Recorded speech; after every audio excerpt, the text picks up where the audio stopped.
Hello everyone, welcome है आप सभी का आज के न्यू वीडियो में। कैसे हैं आप सभी? आई होप सभी लोग बहुत अच्छे होंगे, मज़े में होंगे और मैं भी ठीक हूँ। तो ये वीडियो है मंडे का और आज है नाग पंचमी का दिन। आज 17 तारीख है। आप सभी को नाग पंचमी की बहुत सारी शुभकामनाएं। और ये सावन का तीसरा सोमवार भी है, तो इस बार की जो नाग पंचमी का दिन था वो बहुत स्पेशल था, क्योंकि सावन का सोमवार भी पड़ा था उस दिन। तो बस यहाँ पर अभी सुबह का टाइम था और सुबह सुबह अभी लगभग यहाँ पर 6 सवा 6 बजे हुए थे। मैं बच्चों का टिफ़िन तैयार कर रही थी और वही मैंने यहाँ पे पूड़ियाँ फ्राई कर दी थी जल्दी से। और आज भी मैं वॉक पे नहीं गई। तो आज मैंने सोचा था कि मैं मंदिर जाऊंगी और मैं पहले से ही प्लान की थी कि मैं मंदिर जाऊंगी। वैसे तो 2 सोमवार बीत गए, मैं नहीं जा पाई। हर बार मैं सोचती थी, लेकिन कुछ न कुछ ऐसी प्रॉब्लम हो जाती थी कि प्लान कैंसिल हो जाता था। तो आज मैं सोच रही थी कि आज मैं जाऊंगी, इसी वजह से आज मैं वॉक पे भी नहीं गई। मैंने सोचा मैं सुबह सारे काम जो भी है घर के साफ़ सफाई तो वो सब जल्दी निपटा लूँगी, नहाना धोना सब कुछ जल्दी कर लूँगी, ताकि मैं जल्दी से मंदिर जा पाऊँ। और मंदिर वगैरह अगर जाना है ना तो सुबह सुबह चले जाओ तो अच्छा रहता, मतलब जितना जल्दी हो आओ उतना ही अच्छा रहता है। फिर टाइम नहीं है तो वो अलग बात है। तो यहाँ पर वही मैं भी बच्चों को नाश्ता यहाँ पे मैं तैयार की और उनको स्कूल भेज दिया। इसके बाद यहाँ पे मैंने तैयारी की है लंच की, और उड़द की दाल को मैंने भिगोया है पानी में। तो लंच में कुछ इसका बनाया जाएगा। ये सारी चीज़ें आगे मैं दिखाऊंगी। और हमारे यहाँ पे ना नाग पंचमी मतलब सावन का ये पहला त्यौहार पड़ता है, तो इस दिन कहते हैं कि कुछ बनाना चाहिए, मम्मी लोग ऐसा बोलती हैं। तो वही मैंने यहाँ पे दाल को भिगोने के लिए छोड़ दिया है। और जब तक मैं अपने सारे काम फटाफट से निपटा लेती हूँ। और बहुत जल्दी जल्दी मैं लगी हुई थी और किचन का भी सारा कुछ मैंने कर लिया था। सब्ज़ी तो मैं एक साथ ही बना ली थी नाश्ते की, जैसा कि मैं हमेशा ही बनाती हूँ, जिससे काम आसान हो जाता है। और इसके साथ साथ जो भी किचन का थोड़ा सामान वगैरह फैला हुआ था ना, वो सब भी मैंने समेट लिया था। तो यहाँ पे मेरा सारा काम हो गया है और टाइम पर ही हो गया था, आधा घंटा में सारा काम हो गया था, घर की साफ़ सफाई वगैरह। इसके बाद मैं आ चुकी थी नहा धो के, पोछा वोछा लग गया था। इसके बाद नहा धो के आ चुकी थी। और आज ना बारिश भी चल रही थी, सुबह सुबह हल्की हल्की फुहारे वाली जो बारिश होती है ना वो चल रही थी, लेकिन थोड़ी सी तेज़ ही थी। मतलब अगर बाहर निकलेंगे ना तो भीग जाएंगे, थोड़ी तेज़ ही बारिश हो रही थी। तो अच्छा लग रहा था। वैसे सावन में अगर बारिश होती है तो ये अच्छा लगता है, खास करके सावन के जो त्यौहार पड़ते हैं ना उसमें जब बारिश होती है तब तो और भी अच्छा लगता है। तो बस मैं अभी आई थी यहाँ पे नहा धो के और मैं रेडी होकर के आई थी। मैंने ये वाली साड़ी पहनी है, ये ग्रीन कलर की साड़ी है। और सावन में सब लोग ग्रीन पहनते हैं, तो रेगुलर तो वैसे नहीं हो पाता, लेकिन हाँ मंदिर जाना है तो मैंने ग्रीन वाली साड़ी पहन ली है। और इसके बाद अब मैं आ चुकी थी यहाँ पर मंदिर में। जो बर्तन वगैरह हैं पूजा के, तो वो सब मैं निकाल करके ले गई हूँ धुलने के लिए। सारे बर्तन में धुल करके और फिर पोंछ करके फिर ले आई हूँ। और अब जो है फटाफट से यहाँ पूजा कर लेंगे, इसके बाद मंदिर जाएंगे। पहले घर के भगवान जो हैं उनकी पूजा कर लेते हैं। तो मैं गई थी फूल तोड़ने के लिए, बारिश झमाझम हो ही रही थी, तो जल्दी जल्दी से मैं फूल तोड़ करके ले आई हूँ। वैसे बहुत ज़्यादा फूल नहीं लगे हुए हैं इस टाइम पे, जब बारिश होती है ना तो ज़्यादा फूल नहीं निकलते हैं। और ख़ास करके जो गमले में जो पौधे लगे हुए होते हैं ना उनमें फूल नहीं आते हैं। तो गुलाब के जो कुछ लगे हुए थे वही सब मैं तोड़ करके ले आई हूँ। और बस चलिए अब कर लेते हैं पूजा, जिसके लिए ना बहुत बार कमेंट आते हैं कि आप पूजा पाठ नहीं करते हो क्या, आप कोई व्रत क्यों नहीं करते हो, कम से कम सावन में तो व्रत करना चाहिए। अभी कुछ टाइम पहले ही ये कमेंट आया था कि आप कोई व्रत क्यों नहीं करते हो, सावन में तो करना चाहिए व्रत।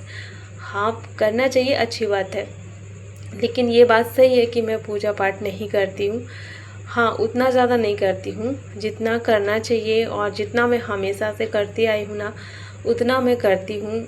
ओवर मुझसे नहीं होता है। और ये मैं अपने मन की बात बता रही हूँ कि मुझे बहुत ज़्यादा वो नहीं है कि मैं पूरे टाइम पूजा पाठ, और बहुत ज़्यादा नहीं, नॉर्मली जितना मैं हमेशा से करती आई हूँ, सुबह शाम, सुबह दीपक जलाना और शाम को, तो इतना मैं हमेशा करती हूँ।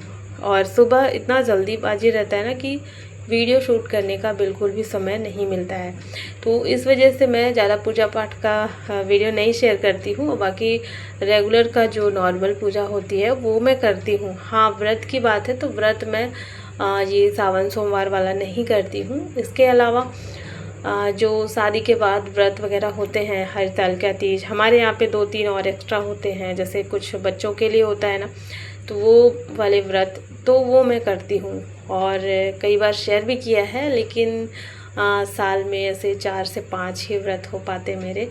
ज़्यादा व्रत मैं नहीं करती हूँ, बहुत ज़्यादा मैं उस टाइप की नहीं हूँ कि मैं हर हफ्ते व्रत करूँ। पूजा पाठ बहुत ज़्यादा नहीं है और मेरे बस की बात भी नहीं है। और मुझे लगता है कि जितना मन हो उतना ही करना चाहिए, बहुत ज़्यादा वाला नहीं।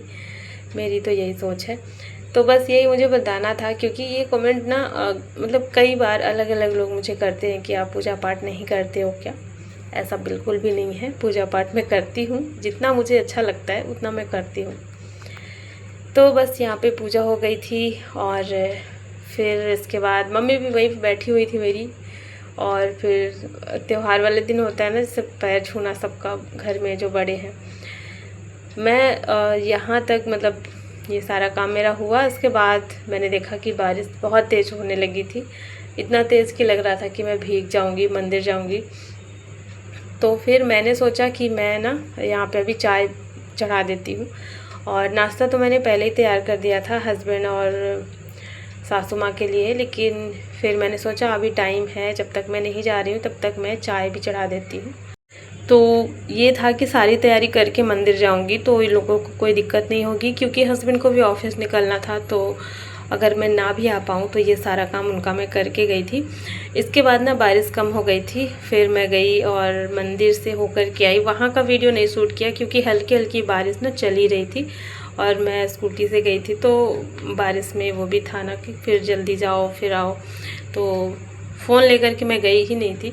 मुझे लगा कि मैं 10-15 मिनट में आ जाऊंगी, तो मंदिर हो कर के फिर मैं आ गई थी। और यहाँ पर देखिए आते ही अब मैं अपना नाश्ता करूँगी। मम्मी जो है नहाने के लिए चली गई थी। तो बस ये था सुबह का टाइम। और त्यौहार वाले दिन थोड़ा सा मन में ना अलग टाइप की खुशी होती है, तो बस अच्छा लग रहा था आज का दिन।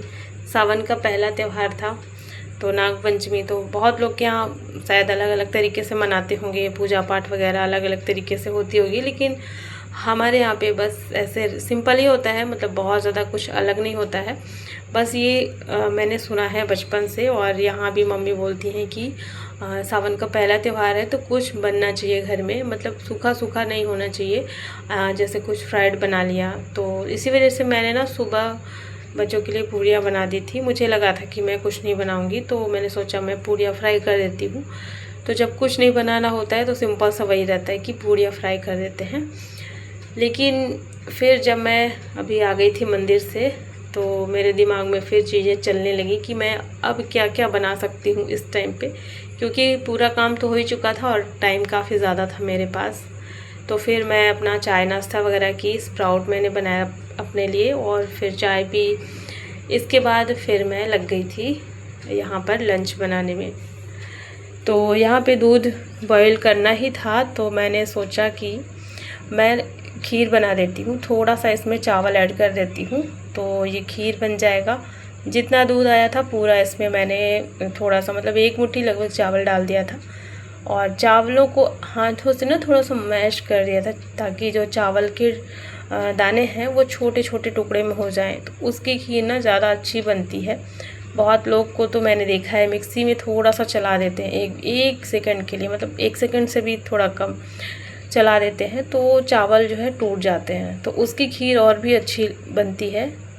तो बस मैंने ऐसे हाथ से ही तोड़ दिया है और उसको रख दिया है पकने के लिए। जब तक खीर पकेगी धीमी आंच में टाइम लगेगा, तब तक मैं यहाँ पर उड़द की दाल को धो करके ले आई थी, और इसको मैं बाहर से धो करके ले आई हूँ। उसको मैंने छान के रख दिया है। उड़द की दाल मैं छिलके वाली यूज़ कर रही हूँ, और इसके बड़े बनाए जाएंगे।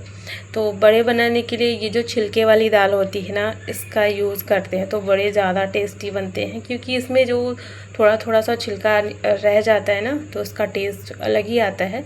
धुली हुई दाल के भी बड़े अच्छे लगते हैं, लेकिन उसका टेस्ट थोड़ा चेंज रहता है, इस वाले का अलग रहता है।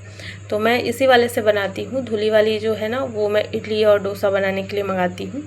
बाकी बड़े वगैरह मैं छिलके वाली दाल का ही बनाती हूँ। तो यहाँ पे फिर मैंने इसको पीस लिया है, और पीसने में हालत बहुत ज़्यादा ख़राब हो गई थी, क्योंकि उड़द की दाल है ना, तो मिक्सी में घूमती नहीं है। तो फिर मैंने पानी डाल डाल के फिर इसको पीस करके तैयार किया है, जिसमें काफ़ी ज़्यादा टाइम लग गया। तो बस यहाँ पर फिर ये सारा कुछ मैंने रख दिया था, और दूसरी तरफ दाल और चावल भी तैयार हो गया था बन करके। यहाँ पर मैं सबसे पहले पूड़ियाँ बना करके रख देती हूँ, तो ताकि बार बार मेरा हाथ, क्योंकि फिर बड़े बनाने में ना हाथ उसमें लग जाता है, मतलब पूरा हाथ में। तो इसलिए मैं यहाँ पे पूड़ियाँ बना करके रख दूँगी, और जब ये पूरा बन जाएगा इसके बाद फिर मैं इसी कढ़ाई में बड़े बनाऊंगी। और आज मैंने ये वाली कढ़ाई निकाली थी सुबह सुबह ही। मैंने सोचा आज त्यौहार में ना मैं ये निकाल लेती हूँ, अच्छा लगेगा, मतलब अच्छा लगता है कभी कभी इसमें बनाना, लेकिन इसमें अगर ज़्यादा देर तक ऐसे कुछ बनता रहेगा ना, तो फिर इसका जो कलर है बहुत गंदा सा हो गया था। मतलब सुबह तो मैं निकाल ली थी, फिर बाद में जब मैं इसमें सारा कुछ फ्राई की ना, तो ये जो कढ़ाई है बहुत ज़्यादा अजीब सी हो गई थी, और इसको साफ़ करने में मुझे बहुत मशक्क़त करनी पड़ी। तो बस यहाँ पर पूड़ियाँ बना के मैंने रख दिया है अलग से। और ये जो उड़द दाल का मिश्रण है ना, बैटर, तो इसमें मैं थोड़ा सा मसाला ऐड कर दे रही हूँ और थोड़ा सा नमक डाल दे रही हूँ। और हमारे यहाँ पे बड़े को जब पानी में भिगोते हैं तो उसमें भी नमक डालते हैं, तो इस वजह से मैंने थोड़ा सा कम नमक डाला है। और बस इसको अच्छे से मिक्स करेंगे, और हाथों में मैंने थोड़ा सा पानी लगा लिया है ताकि ये चिपके नहीं, बहुत ज़्यादा चिपचिप हो जाता है। और फिर अच्छे से मिक्स करने के बाद इसके बड़े बनाएंगे। लेकिन दाल जो है थोड़ी सी गीली हो गई थी, क्योंकि इसमें पानी डाल करके पीसना पड़ा था, तो हल्का हल्का सा ये मतलब थोड़ा ज़्यादा ही गीला हो गया था। तो बस टेढ़े मेढ़े से बड़े बने थे, लेकिन बहुत टेस्टी बने थे। टेढ़े मेढ़े हो गए थे, इनका शेप थोड़ा गड़बड़ हो गया था। तो मैं इस तरीके से हाथों में थोड़ा सा पानी लगा करके, और लोई जैसे रखना है उसको थोड़ा सा प्रेस करके, और फिर बीच में होल कर देते हैं। तो ऐसे बड़े मैं बनाती हूँ। और फिर कुछ मैंने इस तरीके से बनाए थे, और कुछ फिर मैंने सिंपल तरीके से जैसे पकौड़े बनाते हैं ना, बिल्कुल वैसे फिर मैंने बना दिए थे बाद में, क्योंकि बहुत टाइम लग रहा था, तो फिर मैंने जल्दी जल्दी से वैसे ही बना दिए थे।